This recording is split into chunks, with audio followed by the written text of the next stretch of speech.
What's up guys, Michael from COD Glass here. Just a quick video for you guys now on a what is on my iPhone of December 2012. So these are kind of the apps that I would recommend in terms of if you're looking for something special to play over the holiday season, or just in general something that kind of you want to have a look at to kind of keep you occupied until January and the new year for all those new apps that will be coming out. Now the first thing that we have is a revised version of the YouTube app, which has now been optimised for the iPhone 5, which I'm very happy about because I use this app quite a lot for obviously replying to your comments and things on the channel and things like that basically. The app itself is pretty similar to how it did before in terms of functionality. Obviously it looks a lot like the browser version that you get online, it looks a lot like that in terms of kind of the big icons, the big artwork and things like that. It now has a search functionality in the corner, which was there before. It now has a voice search as well. So if we voice search now something, for instance, like iPhone 5 review, then what it's then going to do is also bring up everything in terms of the iPhone 5 review. So again, very quick, very easy to do, which I'm very happy with. Now obviously, again, you get these three lines on the side here, which pretty much every Google app has now. Click on that and it brings up the sidebar. So it has here, has yourself, settings, etc. And then it has obviously as well all your actual kind of who you follow on there, basically in terms of the channels and things. Also, as I'm not sure if you can see, it also has the number of new videos maybe that they've uploaded that maybe you haven't seen before. So again, just clicking onto there will then bring you into their channel basically, and again give you all the same information that you've seen before in terms of the kind of the way that the app works and the way the videos play. One thing that I am very happy about now is obviously the fact that it does fill the actual screen. If we have a quick look now at 4.2, which Barry done the other day, turn it down for you guys. It does now fill the whole screen, which again it didn't used to do. So again, very happy about that, and also the fact that it is taking full advantage now of the screen itself. The actual on-screen controls work exactly the same. Obviously there is now a share button to obviously share, watch later out to players, etc. There is also a way that you can do it through AirPlay mirroring. So if I had my AirPlay enabled to do it from Apple TV, it would AirPlay straight to the TV basically. So again, that's very nice as well. And again, click on that button there, it just takes it back to a standard page with a smaller video up top, which you can still play. So it still plays on the top. And then also got the actual information about it down the bottom and things like that basically. So again, very nice in terms of what it can offer. So again, very happy with this app and the fact that it has now been updated. Now, in terms of games and what I am playing at the moment, I would have to say the one game that I am playing at the moment has to be Grand Theft Auto Vice City, which is now out on iOS, coming soon to Android. And let me tell you straight away, this game is insane. If you ever played it originally on the PlayStation, you'll kind of know exactly what you're going into at the start. The graphics are absolutely insane. So if we now have a look at the game itself, I'll just try and now I'm trying to play it through the camera, so apologies if there are any if you can't kind of get the hang of it or kind of see what I'm trying to do here. So again, well, it's exactly the same. You can get it out of the car. Obviously you do play Tommy Vercetti, which is obviously the original guy. And again, walking around, again, the actual kind of scenery and things is very nice.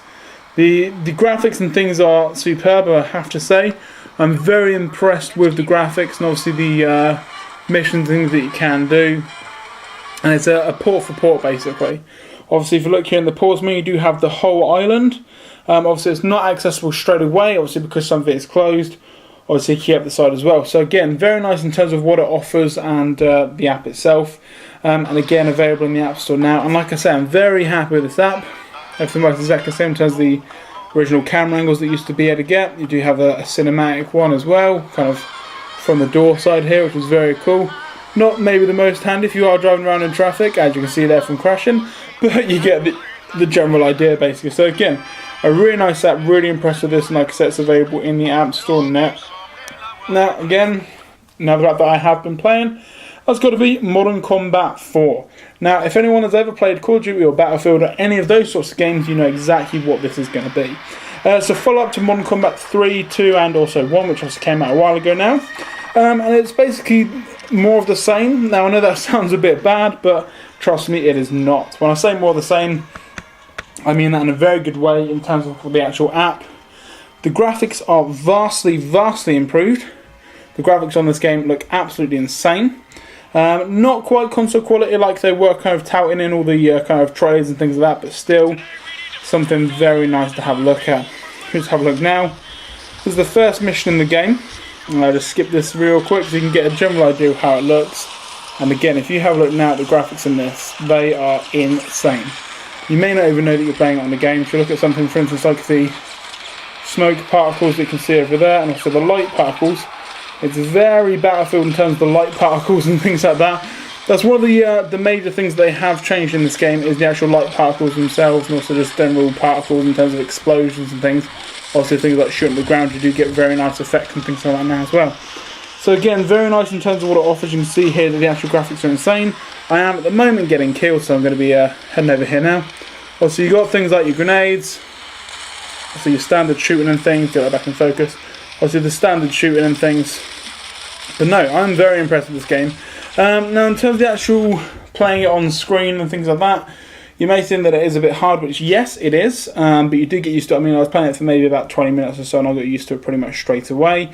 As you can see here, it does have your statistics for the game, and those same statistics carry on over into multiplayer as well, which is really nice in terms of what level and things you are. It does will follow on, so that is really nice as well, basically. So again, very happy with that app, and very happy with kind of what it does offer.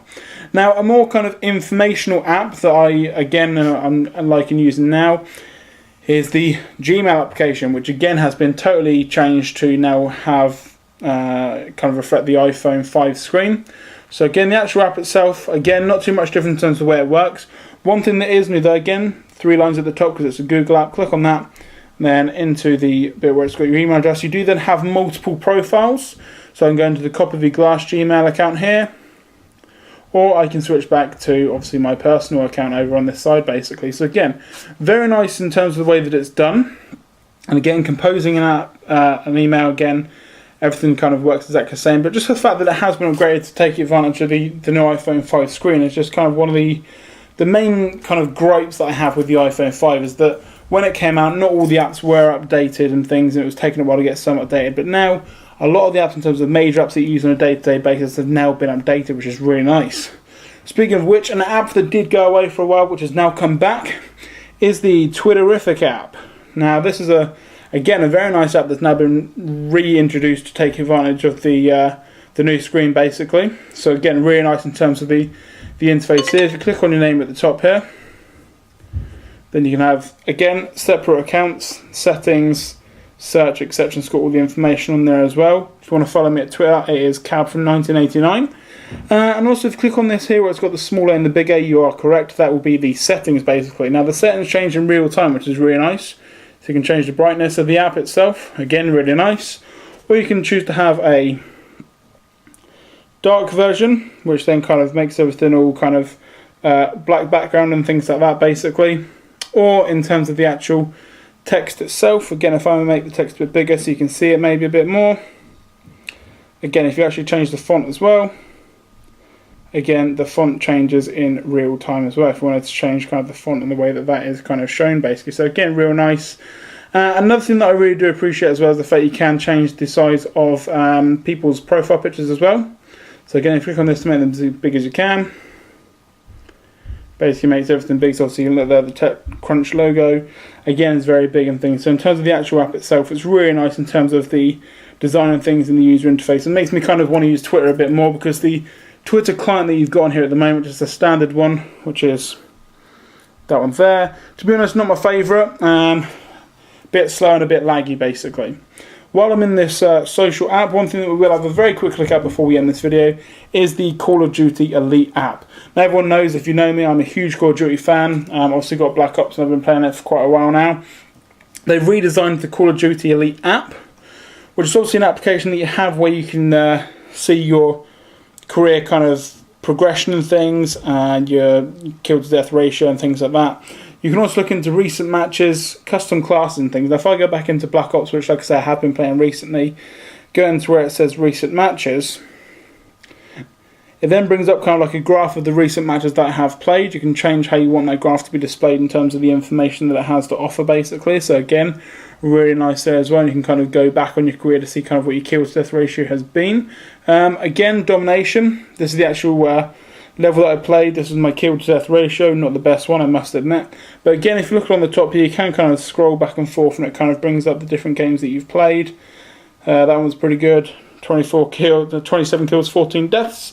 So again, it gives all the information here in terms of the actual game, who your nemesis was basically. So again, if you click onto there, it then goes into their profile, so you can obviously see what they're up to, and obviously in terms of their stats and things, see why exactly they beat you, if they play it every day, things like that basically. So again, really happy with the app itself. So like I said, that's just a quick look at some brand new apps that are out at the moment for December of 2012. Keep the copy of your glass in the future, and obviously in the new year for any new videos that we've got coming out as well. And also keep an eye out for around Christmas time, for about, you know, end of December, start of January, for the Christmas gifts that we do get in terms of tech and things. For any reviews, unboxings, first looks and things like that basically. So like I said, I'm Michael from Copy of Your Glass. This has been your quick look now at my favourite apps for December of 2012, and I will catch you in the next video.